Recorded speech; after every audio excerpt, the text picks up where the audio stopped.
எங்கம்மா பேரை சொல்லியாச்சு, ஊரை சொல்லியாச்சு, உத்தியோகத்தையும் சொல்லியாச்சு. ஆனாலும் யார கேட்டாலும் தெரியாதுங்கிறாங்க.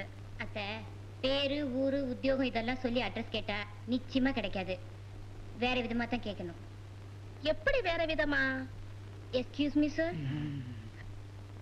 என்னங்க? ஒண்ணும் இல்ல, ஒரு வீட்டு அட்ரஸ் தொலைச்சிட்டோம். அந்த வீட்டுல 16-17 வயசுல ஜெயான்னு ஒரு அழகான பொண்ணு இருக்கா. ஜெயாவா? திருச்சில இருந்து புதுசா குடுத்து வந்திருக்காங்களே, அவங்க தானே? ஆமா. அவங்க அப்பா கூட இந்தி பண்ணிட்டு ஐசி கோவிந்தசாமின்னு பேரு, அவங்க தானே? ஆமா. அவங்க தாத்தா குஸ்தி வாத்தியார் சோமநாத, அவங்க தானே? ஆமா. அவங்க அம்மா லட்சுமி அம்மா, அவங்க தானே? ஆமா. அவங்க தங்கச்சி பேரு பப்பி, அவங்க தானே? ஆமா. ராமசாமி பிள்ளை தெரு, புது நம்பர் 8, பழைய நம்பர் 18. வீட்டுக்கு முன்னால இடது பக்கம் சின்ன திண்ண, வலது பக்கம் பெரிய திண்ண, கதவு பச்சை பெயிண்ட், சன்னல் பச்சை பெயிண்ட், அதுதான் அவங்க வீடு. அட கஷ்டகாலமே. அப்பன் பேரை சொன்ன, ஊரை சொன்ன, உத்தியோகத்தை சொன்ன, அவன் தெரியாதுன்னு சொன்னா. 16 வயசு பொண்ணு ஜெயான்னு சொன்ன உடனே பூர்வீகத்தையே சொல்றானே. கொஞ்சம் விட்டு வச்சா உடம்புல இருக்க மச்சத்தையே சேர்த்து சொல்லிடுவா போல இருக்கேன்.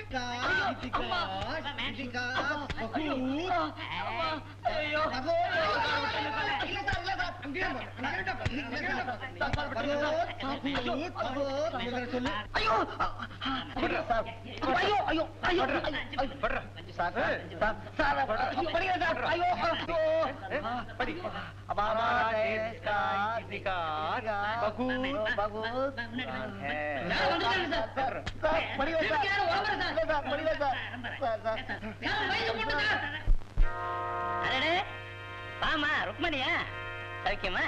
வீட்டுக்காரெல்லாம் சௌக்கியமா? என்ன மரகதம்? சவைக்க இருக்கட்டே. இந்த பையன் என்ன தப்பு பண்ண நின்றாடி அடிக்கிறீங்க? தொழில் விஷயம் நீ ஒண்ணு கண்டுக்காத, உள்ள போ. ஏமா யார் வந்திருக்கிறா?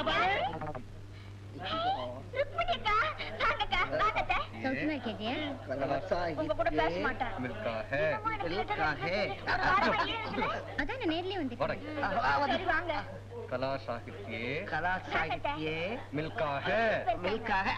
Good morning uncle. Good morning. Good morning. வாங்க வாங்க. சௌக்கியமா இருக்கீங்களா? ரொம்ப சௌக்கியம். இந்த ஊர்ல எப்படி இருக்கு? நல்லா இருக்கு. நல்லா. அந்த காலேஜ் விட இந்த காலேஜ் பரவாயில்லை. ரொம்ப பிரமாதம். உள்ள போமா. हमारे ऐसा देश का இவங்க इतिहास உங்க சொந்தக்காரங்களா சார்? திருச்சியில இருந்து வந்திருக்காங்களா?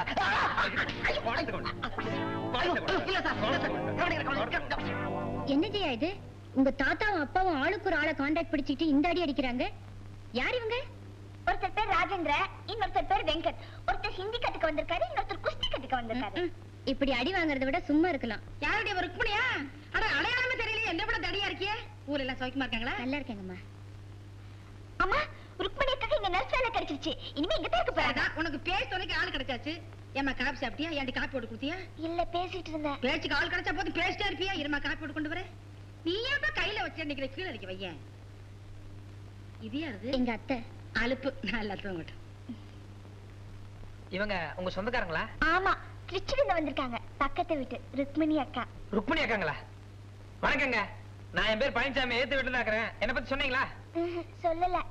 அப்புறமா சொல்லுங்க. அப்புறமா சொல்லுவாங்க, கேட்டுக்கோங்க. நான் இந்த வீட்டுக்கு இதெல்லாம் நான் தான் வாங்கிட்டு வருவேன். எல்லா விதத்திலையும் நான் தான் உதவியா இருப்பேன். உட்காருங்க. பரவாயில்ல. சரி, நான் போயிட்டு வரேன். அப்புறமா வரேன். போயிட்டு வரேங்க. போயிட்டு வரேன். போயிட்டு வரேங்க. யாரடி இது புது கிராக்கி? அவர்தான் சொன்னாரே, பேர் பழனிசாமி, எதிர்த்த வீடுன்னு.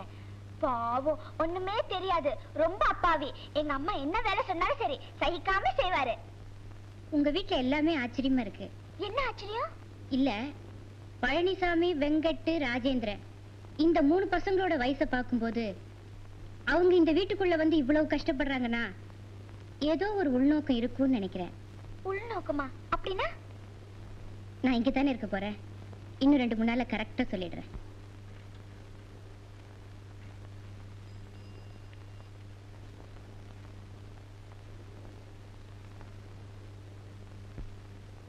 வாங்க வெங்கடண்ணே. என்னடா? என்ன? இப்பதான் துணியை கொடுத்துட்டு வர்றேன். அப்பா காலேஜுக்கு போயிருக்கிறாரு.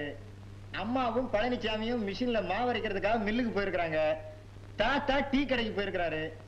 உரம்புறைக்கு வந்தாங்களே ஒரு பொம்பளை, அவங்க கூட வீட்டுல இல்ல. ஆக இந்த பொண்ணு மட்டும் தனியா தான் இருக்குது. இப்பவாவது தைரியத்தை வரவழைச்சுக்கிட்டு மனசை திறந்து நான் உன்னை காதலிக்கிறேன் அப்படின்னு போய் சொல்லுங்க. போங்க. நிஜமா வீட்டுல ஒருத்தரும் இல்லையே? சத்தியமா யாரும் இல்ல. இன்னும் லேட் பண்ணீங்க உங்களுக்கு வயசாயிடும். ஆமா. இப்ப நான் ஒரு முடிவோட தான் வந்திருக்கேன். பாத்தியா லெட்டர், இத போய் எப்படியாவது இன்னைக்கு அந்த புண்ணையில கொடுத்துட்டு தான் போறேன். போங்க, சீக்கிரம் போங்க. கடவுள் உங்களை காப்பாற்றுவார். போங்க போங்க. லவ் லெட்டர் கொண்டு போறேன். பேட்டா செருப்பு விழ போதோ, அவை சப்பல் விழ போதோ, அவன் அதிர்ஷ்டத்தை பொறுத்தது. நம்ம வீட்டுக்கு 4 வீடு தள்ளி ஒரு சின்ன கலாட்டுங்க. நான் போய் எல்லாம் சரி பண்ணிட்டு வரேன். அவ்வளவுதாங்க. என்ன கலாட்டா? பெருசா ஒண்ணும் இல்லைங்க. அந்த வீட்டுல ஒரு வயசு வந்த பொண்ணு, உங்க மாதிரின்னு பாருங்களேன். அந்த வீட்டுக்கு ஒரு பையன் வந்துட்டும் போயிட்டு இருந்தான். எம்மாரின்னு பாருங்களேன். இவங்க 2 பேரும் ஒருத்தரை பார்த்து மனசார ஒன்றி போய் ஒரு தெய்வீகமான லவ் உண்டாயிடுச்சுங்க. இது வீட்டுல தெரிஞ்சு பெரிய கலாட்டுங்க. இதுக்கு போய் எங்க சிரிக்கிறீங்க? இல்ல, நீங்க லவ்னு சொன்ன உடனே எனக்கு திருச்சி ஞாபகம் வந்துச்சு. திருச்சியா? திருச்சியில என்னங்க? இல்ல, எங்க வீட்டுக்கு ஒரு பையன் இந்த மாதிரி தான் அடிக்கடி வீட்டுக்கு வந்துட்டு இருப்பான். அசல் உங்கள மாதிரி ரொம்ப அடக்கமா இருப்பான். ஒரு நாள் இந்த ராஸ்கல் என்ன பண்ணா தெரியுமா? என்னங்க பண்ணா? எனக்கு ஒரு லவ் லெட்டர் கொடுத்துட்டான். லவ் லெட்டர் கொடுத்துட்டாங்க? நீங்க என்னங்க பண்ணீங்க? ஒண்ணும் பண்ணல. சைலண்டா கால இருக்கிற செருப்பை கழட்டி பலாறு நாள் விட்டேன்.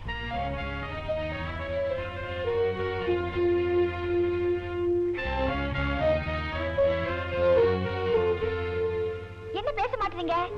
நான் செஞ்சது கரெக்டானே? கரெக்ட் தாங்க. ஆனா தப்புங்க. என்ன தப்பு?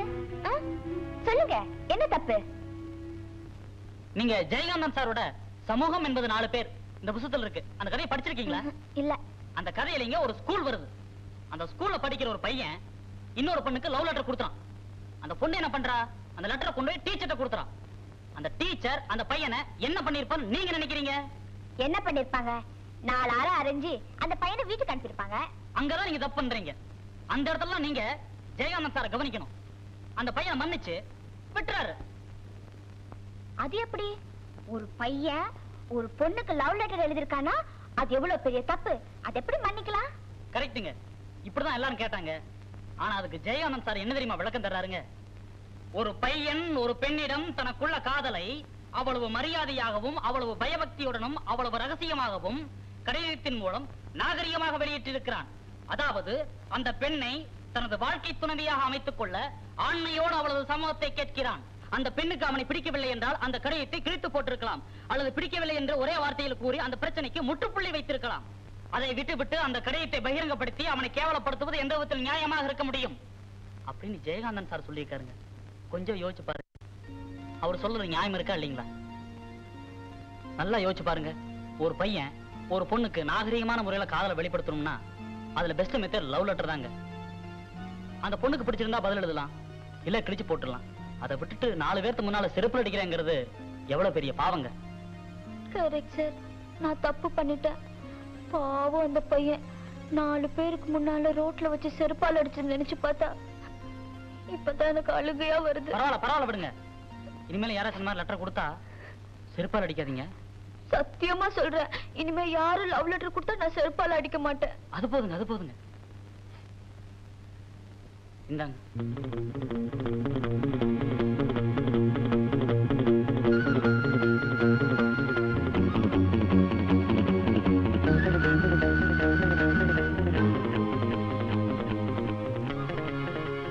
அவசரப்பட்டு கிழிச்சிடாதீங்க.